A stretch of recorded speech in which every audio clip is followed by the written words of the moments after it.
live of Bandi Sanjay. Let's watch. బయట అభివృద్ధి చెప్పుకుందామంటే 10 సంవత్సరాలు నువ్వేం చేస్తావని చెప్పి మమ్మల్ని అడుగుతున్నారు. ఇటువంటి పరిస్థితుల్లో బీఆర్ఎస్ ఫీల్డ్ నుంచి పక్క జరిగింది, అవుట్ అయిపోయింది. బీఆర్ఎస్ ఫీల్డ్లో లేదు. ఇక్కడ జరిగేది బీజేపీ ఐఎంసీ, ఈ రెండింటి మధ్యలో పోటీ. నేను జూబ్లీహిల్స్ ప్రజలకు విజ్ఞప్తి చేస్తున్నా, మీరు భారతీయ జనతా పార్టీ వైపు ఉంటారా, ఇండియన్ ముస్లిం కాంగ్రెస్ వైపు ఉంటారా? మీరు నిర్ణయం తీసుకోండి. మీకు అభివృద్ధి కావన్నా అరాచకాలు కావన్నా అర్థం చేసుకోండి. కాంగ్రెస్ గెలిస్తే ఎంఏం పార్టీ గెలిచినట్టే. ప్రచారం అంతా కాంగ్రెస్ పార్టీలు చేస్తున్నారు. కాంగ్రెస్ పార్టీ క్యాడర్ లేదు, పూర్తిగా ఎంఏఎం పార్టీలు చేస్తున్నారు. ప్రచారం అంతా కూడా ఎంఏఎం పార్టీలే. కాంగ్రెస్ జెండాలు ఏడేమడుతున్నాయి, అన్ని పచ్చ జెండాలుగా పడుతున్నాయి. అలా పచ్చ జెండాలు పాకిస్తాన్ జెండాలో ఈ జెండాలో కూడా అర్థమవుతలేదు.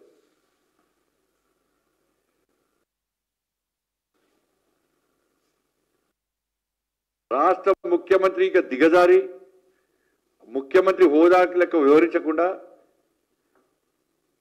కాంగ్రెస్ అంటేనే ముస్లిం అట, ముస్లిం అంటేనే కాంగ్రెస్ అట. ఈ దేశ జవాన్లను కించపరిచే విధంగా గతంలో కేసీఆర్ గిదే మాట్లాడిండు. సర్జికల్ స్ట్రైక్ దోమ చచ్చిపోయిందా, ఈగ చచ్చిపోయిందా, కేసీఆర్ ఫామ్ హౌస్ పరిమితమైండు. ఇలా సేమ్ ఈ రాష్ట్ర ముఖ్యమంత్రి కూడా ఇలా పాకిస్తాన్ను ప్రోత్సహించే విధంగా ఈ దేశ జవాన్లను హేళన చేసే విధంగా ఈ దేశానికి వ్యతిరేకంగా వ్యాఖ్యలు చేసే స్థాయికి వచ్చిందంటే మీరు అర్థం చేసుకోండి. నేను కాంగ్రెస్ పార్టీ కార్యకర్తలు విజ్ఞప్తి చేస్తున్నా, మీరు ఎట్టి మీద గెలవరు, బీజేపీ గెలవబోతున్నది. ఇక్కడ కాంగ్రెస్ పార్టీ గెలిస్తే కాంగ్రెస్ పార్టీ గెలిచిందని చెప్పుకోరు, ఎంఏఎం పార్టీ గెలిచిందని మాత్రమే మా నాయకులు చెప్పుకుంటారు, రాసి పెట్టుకోరు. అది అంతా అవసరమా మీకు కాంగ్రెస్ పార్టీ క్యాడర్?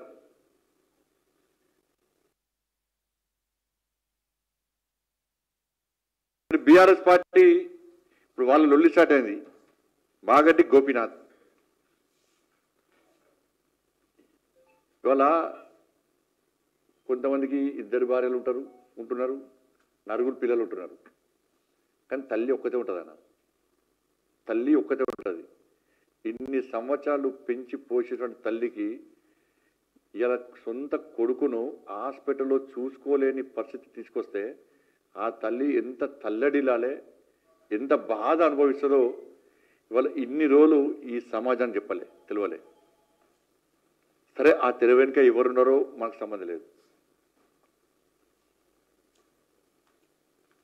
ఆ తల్లి ఏదో ప్రిపేర్ అయి చెప్పినట్లేదు, ఆమె ఆవేదన బయటకు వస్తున్నది. ఆమె చదువుకున్న ఆమె, నిన్న ఆమె చూస్తుంటే బాధ అనిపిస్తున్నది. ఇవాళ తెలంగాణ మొత్తం కూడా కోడే కూస్తున్నది. అరే పాపం, తల్లికి సొంత కొడుకును చూపెట్టారా? ఇంకా తల్లికి చూపెట్టకుంటే, భార్యకు చూపెట్టకుంటే, కొడుకుకు చూపెట్టకుంటే ఇంకెవరు చూపెడతారు? దీని వెనుక జరిగిన తతంగం ఏంది?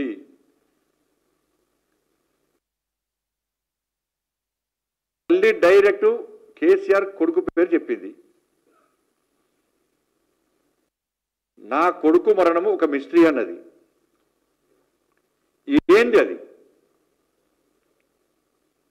ఆ రోజే చనిపోయిందా, అంతకంటే ముందే చనిపోయిందా, కొంతమంది కోసము లేట్గా అనౌన్స్ చేసి డిక్లేర్ చేసిరా?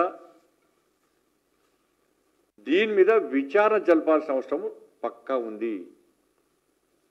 హాస్పిటల్ డాక్టర్ల స్టేట్మెంట్ రికార్డ్ చేయాలి, హాస్పిటల్ యాజమాన్యం స్టేట్మెంట్ రికార్డ్ చేయాలి. మాగంటి గోపీనాథ్ గారి యొక్క తల్లి, వాళ్ళ భార్య, వాళ్ళ కొడుకు, వాళ్ళ స్టేట్మెంట్ రికార్డ్ చేయాలి. చూసండి, ఇవాళ నేను వీడియో చూసి, నేను వాళ్ళ కొడుకు పేరున్నది తారక్. నేను అమెరికా నుంచి మా నాన్న అంత్యక్రియలో పాల్గొనడానికి వస్తే నన్ను బీఆర్ఎస్ పార్టీకి సంబంధించిన మాజీ మంత్రి ఫోన్ చేసి రావద్దని బెదిరించిండు. ఇది మామూలు స్టేట్మెంట్ కాదు. ఇది వాళ్ళ తల్లి క్లియర్ అయిపోయింది. నేను చూడడానికి పోతే ఐసీయూలో నా కొడుకుని చూడడానికి పోతే నన్ను చూపెట్టలేదు. కేసీఆర్ కొడుకొస్తేనే వేడుకున్నా, పట్టించుకోలేదు. ఆయన ఐసీలో పోయి చూసొచ్చిండు, ఏం జరిగిందో తెలియదు. నేను మళ్ళీ పోయి మొత్తుకున్నా, చూపెట్టే అవకాశం ఏంటని, చూపెట్టలేదు. ఏం జరిగింది ఆడ? ఒక కన్న తల్లి ఆరోపణలు చేసినప్పుడు అందరి మనసు కరిగింది. ఇవాళ తెలంగాణ రాష్ట్రం మొత్తం ప్రతి ఒక్కరు బాధపడుతున్నారు, కానీ తెలంగాణ రాష్ట్ర ముఖ్యమంత్రి గుండె మాత్రం కరుగుతలేదు. ఎందుకంటే వీళ్ళు వాళ్ళు ఒకటి. ముఖ్యమంత్రి కొడుకు రేవంత్ రెడ్డి గారు ఇద్దరు దోస్తులు, వీళ్ళిద్దరు వ్యాపారాలు, వీళ్ళిద్దరు మన ప్రాపర్టీ పంపకాలు, ఇద్దరి మధ్య లోపాయికార ఒప్పందం. అందుకే డ్రగ్స్ కేసు పోయింది, ఫోన్ ట్యాపింగ్ కేసు పోయింది, ఫామ్ హౌస్ కేసు పోయింది, విద్యుత్ కొనుగోలు కేసు పోయింది, ఈ కార్ రేసు పోయింది, కాళేశ్వరం కేసు పోయింది. ఒక్క దానిలో విచారణ జరపలేదు. ఎందుకంటే విచారణ పేరుతోనే కేసీఆర్ అనే వ్యక్తి పోయి ఢిల్లీ మూటలు కలుపుతాడు, ఇట కేటీఆర్ పోయి రేవంత్ రెడ్డి గారికి పైసలు ఇస్తాడు. వీళ్ళిద్దరి మధ్య పైసల దందా. మాగంటి గోపీనాథ్ గారి యొక్క ఈ దీనిలో పూర్తిగా ఎక్కడ వివాదమైంది, ఎక్కడ గొడవలు అవుతున్నాయంటే మాగంటి గోపీనాథ్ గారి యొక్క ఆస్తి పాస్తుల విషయంలో కేటీఆర్కు మధ్య రేవంత్ రెడ్డి మధ్య గొడవలు స్టార్ట్ అయినాయి. ఆస్తి పంపకాల విషయంలో మాత్రమే వీళ్ళిద్దరి మధ్య గొడవలు స్టార్ట్ అయినాయి. ఇద్దరి మధ్య పగలు పట్టింపులు పెరిగిపోతున్నాయి. ఇది 100% వాస్తవము. మాగంటి గోపీనాథ్ గారు చనిపోకముందే, చనిపోయిన తర్వాత కానీ ఆయన ఆస్తులను వీళ్ళిద్దరు పంచుకున్నారు. ఇది కాదని చెప్పండి. వీళ్ళిద్దరు పంచుకున్నారు. మాగంటి గోపీనాథ్ గారు ఆస్తులు ఎన్ని ఉన్నాయి, ఎవరి పేరు మీదకి ట్రాన్స్ఫర్ అయినాయి, ఎట్లా ట్రాన్స్ఫర్ అయినాయి, గొడవ ఎక్కడ జరిగింది, వాళ్ళ తల్లి గారు కానీ వాళ్ళ భార్య కానీ వాళ్ళ కొడుకు చెప్పేటువంటి ఆరోపణల మీద విచారణ చేసే దమ్ము రేవంత్ రెడ్డి సర్కార్కు ఉందా? చెయ్యడు. ఎందుకంటే ఈయన భాగస్వామ్యం ఉంది కాబట్టి. మీరు చూడండి, నిన్న వాళ్ళ తల్లి స్టేట్మెంట్ ఇస్తే ఇంతవరకు కాంగ్రెస్ పార్టీ స్పందించలే. అంత పెద్ద ఇష్యూ అది. ఇంతవరకు కాంగ్రెస్ పార్టీ స్పందించలే, బీఆర్ఎస్ పార్టీ స్పందించలే. స్పందించాలనుకుంటే మళ్ళీ ఇద్దరు ఫోన్లు మాడుకోవాలి. కేటీఆర్ గారును రేవంత్ రెడ్డి గారు ఫోన్లు మాడుకోవాలి. నువ్వేం మాట్లాడాలి, నేనేం మాట్లాడాలి. ఆర్కే గవర్నమెంట్ ఇడా ఇంకా ఏం తెలియటే రేవంత్ రెడ్డి గారు ఏమంటారు, బీఆర్ఎస్ బీజేపీ ఒకటే అంటాడు. ఈయన ఈ కేసీఆర్ కొడుకు ఏమంటాడు, నేను రేవంత్ రెడ్డి ఒకటట.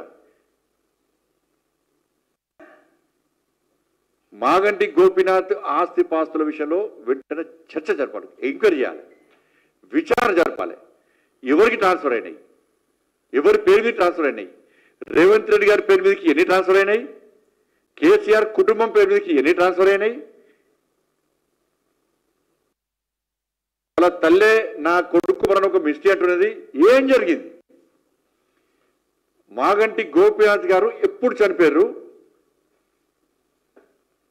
ఎన్ని రోజులకు హాస్పిటల్ వర్గాలు చనిపోయినట్టు డిక్లేర్ చేశారు, ఎందుకు లేట్గా డిక్లేర్ చేశారు, ఎవరి కోసం లేట్గా డిక్లేర్ చేశారు,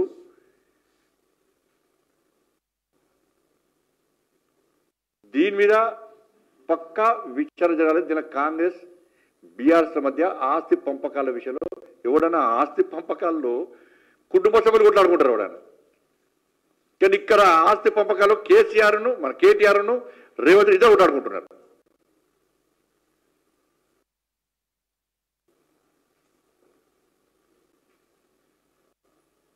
ఇది 100% వాస్తవం. రేవంత్ రెడ్డి గారికి మళ్ళీ చెప్తున్నా, నీ లోపల నిజాయితీ ఉంటే, నీకు ఏం సంబంధం లేదు అనుకుంటే, నువ్వును కేసీఆర్ కుటుంబం ఒక్కటి కాదు అని అనుకుంటే, ఈ ఆస్తి పంపకాల్లో నీకు భాగస్వామ్యం లేదు అనుకుంటే, గుండె మీద చేసుకొని చెప్పు. నువ్వు విచారణకు ఎలా ఆదేశించు, విచారణకు ఆదేశించు. నీ పేరు మీద ఏం డాక్యుమెంట్స్ లేవు చూపెట్టు. ఎందుకు లేవు, ఎట్లా ఉన్నాయో చూపెట్టు. ఎవరి పేరు మీద చూపెట్టు. వాళ్ళ భార్య పేరు మీదకి అయినాయా, వాళ్ళ తల్లి పేరు మీదకి అయినాయా, లీగల్గా అయినాయా, ఇల్లీగల్గా అయినాయా, ఇంకెవరి పేరు మీద అయినాయా, ఏం జరిగింది? నువ్వు ఎందుకు స్పందిస్తావు? జూబ్లీస్ ఓటర్ మహాశయుల విజ్ఞప్తి చేస్తున్నా, ఇదంతా కూడా గోపీనాథ్ గారి యొక్క మరణం ఒకటైతే ఆ మరణం పేరు మీద సింపతి గెయిన్ చేసుకొని గెలవడానికి వీళ్ళు ప్రయత్నం చేస్తున్నారు. పోటీ పడి వాళ్ళు ఒక భార్యకి సపోర్ట్ చేస్తారు, ఇంకోళ్ళు ఇంకో భార్యకి సపోర్ట్ చేస్తారు. కాంగ్రెస్ పార్టీ ఒక భార్యకి సపోర్ట్ చేస్తుంది, బీఆర్ఎస్ పార్టీ ఇంకో భార్యకి సపోర్ట్ చేస్తారు, సింపతి గెయిన్ చేసుకోవడానికి. దీని ద్వారా ఓట్లు వండే ప్రయత్నం చేస్తున్నారు. దీనికి కారణం ఏంటంటే వాటాలు వస్తాయి. ఒక భార్యకు కొంత వాటా వస్తుంది, ఇంకో భార్యకి ఇంకో వాటా వస్తుంది. దీనిలో వీళ్ళ కమిషన్ వీళ్ళు, వాళ్ళ కమిషన్ వాళ్ళు. ఇది జరిగేది ఇది. దాని మీద జూబ్లీహిల్స్ అభివృద్ధి 10 సంవత్సరాలు వాళ్ళు ఏం చేయలే, 2 సంవత్సరాలు వీళ్ళు ఏం చేయలే, దాని మీద చర్చ జరగద్దు అన్న ఆలోచనతో ఇదంతా తతంగం అంతా నడుపుతున్నారు వీళ్ళు.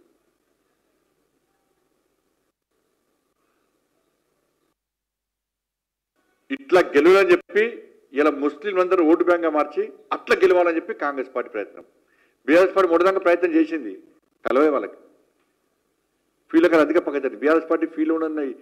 బీఆర్ఎస్ పార్టీకి సంబంధించిన కార్యకర్తలు, నాయకులు, బయటికి వచ్చిన నాయకులు ఎవరు కూడా మాగంటి సునీత గారు ఎవరు తిరుగుతలేరు. ఎక్కడ తిరుగుతలేరు. ఇద్దరు వాళ్ళకి కన్ఫ్యూజన్ ఉన్నారు. మేము ఈ కుటుంబాన్ని సపోర్ట్ చేయనా, ఆ కుటుంబాన్ని సపోర్ట్ చేయనా, ఏది ఫ్యాక్ట్?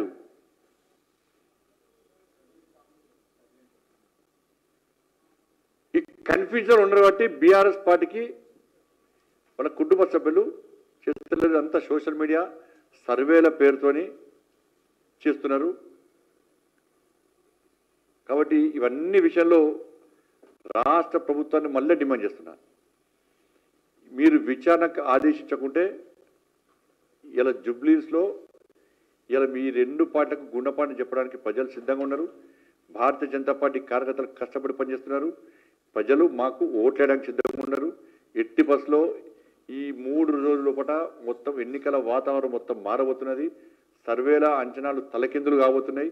ఎందుకంటే హర్యానాలో బీజేపీ గవర్నమెంట్ రాదన్నారు, వచ్చింది. ఇదే కేసీఆర్ కుటుంబం ఏం చేసింది? అసెంబ్లీ ఎలక్షన్ప్పుడు కాంగ్రెస్ రాదు, మేమే వస్తామని చెప్పుకున్నారు, వచ్చి రాళ్ళు. రేవంత్ రెడ్డి గారి ప్రభుత్వం, కాంగ్రెస్ పార్టీ ప్రభుత్వం అసలు ఎన్నికలు మనం గెలవనిచ్చారు. వాళ్ళు గెలవలేదా? మహారాష్ట్రలో బీజేపీ గవర్నమెంట్ రాదన్నారు, రాలేదా? ఇక్కడ బీజేపీ ఎంపీ 2 గెలుస్తున్నారు, 8 గెలిచినాం. మొన్న శాసన మండలి ఎన్నికలు కూడా బీజేపీ 3rd ప్లేస్ అన్నారు. శాసన మండలి ఎన్నిక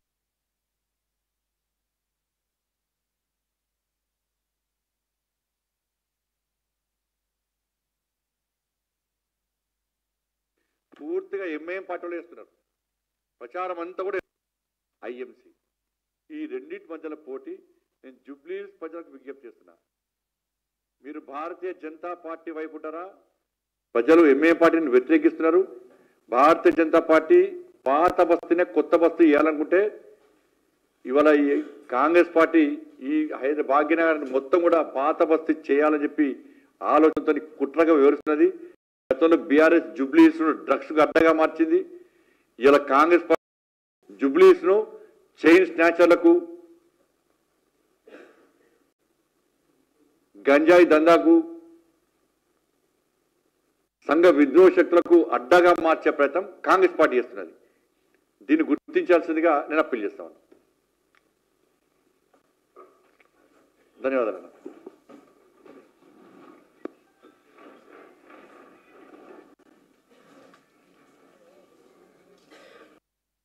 ఇండియన్ ముస్లిం కాంగ్రెస్ వైపు ఉంటారా? మీరు నిర్ణయం తీసుకోండి. మీకు అభివృద్ధి కావన్నా, అరాచకాలు కావన్నా అర్థం చేసుకోండి. కాంగ్రెస్ గెలిస్తే ఎంఐఎం పార్టీ గెలిచినట్టే. ప్రచారం అంతా కాంగ్రెస్ పార్టీలు చేస్తున్నారు. కాంగ్రెస్ పార్టీ క్యాడర్ లేదు, పూర్తిగా ఎంఐఎం పార్టీలు చేస్తున్నారు. ప్రచారం అంతా కూడా ఐఎంసీ.